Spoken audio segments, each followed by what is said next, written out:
Nekoč je tu stalo naselje z manjšimi hiškami, danes tu najdemo zgolj zravnano zemljo in pa opeke. Najverjetneje že čez leto dni pa bo tu stala poslovna cona.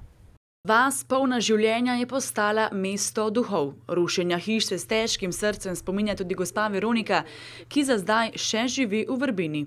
Me je prevzelo, ko so šli, ne? Ko so mogli iti, ne? Tak je, ne moreš pomagati. To bo enkrat, drugo leto bomo enkrat šli, ne? Med staroselci, ki še vedno živijo tam, je tudi gospa Ljudmila, ki jo bodo preselili v sosednjo vas. Tis pa kdaj bo, pa tudi ne vem vam povedati.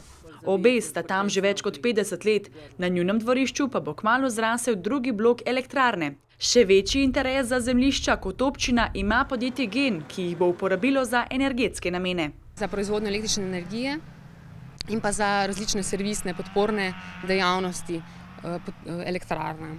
En del zemljišč bo pa uporabljen tudi posredno, se pravi, jih bomo zamenjali za kakšna druga bolj ustrezna zemljišča. Medtem pa med vsakim rušenjem 3 gospodinjstva ostanejo brez elektrike in telefonskih povezav. Pomoči ni, pravijo. Pa vas je obiskal, ne vem, župan, vam kdo pomaga, vas pride obiskat? Kje pa? In da imajo kruh vsak dan na mizi, v mestu duhov k sreči dostavljajo sveže izdelke na dom, za kar so tisti, ki so ostali tam, še posebej hvaležni.